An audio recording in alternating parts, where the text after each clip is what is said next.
రాఘవ, ఈ గాధేయుడు సామాన్యుడు కాదు, అసమాన కార్య నిర్వహణాదక్షుడు.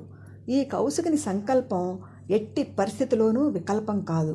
అచంచల తపశ్శక్తితో సకల అస్త్రాలను ప్రయోగ ఉపసంహారాలతో సాధించిన అప్రమేయ ధనుర్విద్యా ప్రపూర్ణుడు. జన్మతః క్షత్రియుడైనను తీవ్ర తపస్సుతో బ్రహ్మర్షి అయిన ఈ విశ్వామిత్రుని గురువుగా పొందిన మీరు చాలా అదృష్టవంతులు అన్నాడు శతానందుడు. విప్రోత్తమ, మీ మాటలు వింటుంటే మా గురుదేవుల సంపూర్ణ జీవిత చరిత్రను మీ ముఖతః వినాలని మనస్సు ఉవ్విళ్ళూరుతోంది. దయచేసి మా కోరిక తీర్చండి అని శతానందుని అర్థించాడు రాముడు. శతానందుడు విశ్వామిత్రుని సంపూర్ణ చరిత్రను చెప్పడానికి ఉద్యుక్తుడయ్యాడు. రామ, బ్రహ్మమానసపుత్రుడు కుశుడు, కుశుని కుమారుడు కుశనాభుడు, ఇతని కుమారుడు గాధి, గాధి కుమారుడే ఈ విశ్వామిత్రుడు. కుశవంశ సంజాతుడు కనుక కౌశికుడు అని కూడా అంటారు. విశ్వామిత్రుడు ప్రజారంజకంగా రాజ్యపాలన చేస్తున్న రోజులవి. ఒకనాడు విశ్వామిత్రుడు చతురంగ బల సమేతంగా భూలోక సంచారానికి బయలుదేరాడు. ఆ యాత్రలో భాగంగా బ్రహ్మర్షి వశిష్ఠుని ఆశ్రమానికి రావడం జరిగింది. వచ్చిన విశ్వామిత్రుని స్వాగతించి అర్ఘ్యపాద్యాదులిచ్చి గౌరవించి ఆ పూట తన ఇంట అతిథిగా ఉండమని కోరాడు వశిష్ఠుడు. బ్రహ్మర్షి, నేను ఒక్కడినే రాలేదు, నా వెనుక పరివారం ఉంది. వారందరినీ వదిలి నేను మాత్రం తమ ఆతిథ్యం స్వీకరించడం ధర్మం కాదు, క్షమించండి అని వినయంగా పలికాడు విశ్వామిత్రుడు.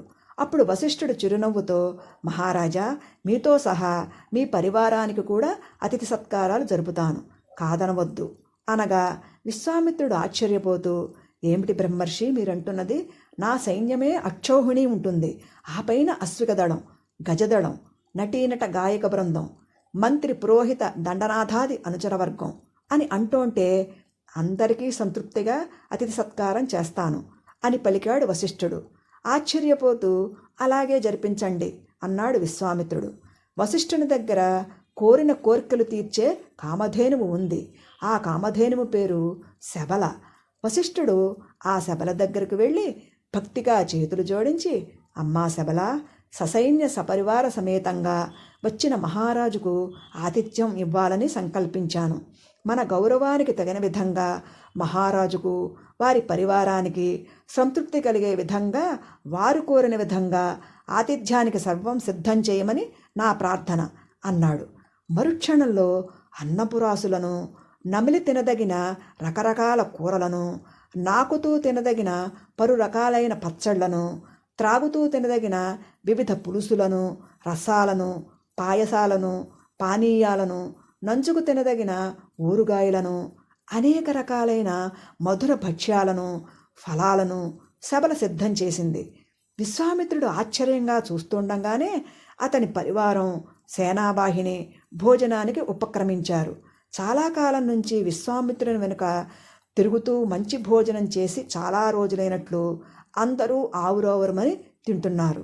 వారు ఏ పదార్థం తినాలని మనస్సులో అనుకుంటారో మరుక్షణం ఆయా పదార్థాలు వారి వారి విస్తర్లలో ప్రత్యక్షమవుతున్నాయి. అందరూ సంతృప్తిగా తింటున్నారు. మరొక ప్రక్క గుర్రాలు, ఏనుగులు కూడా వాటి భోజనాలు అవి చేస్తున్నాయి.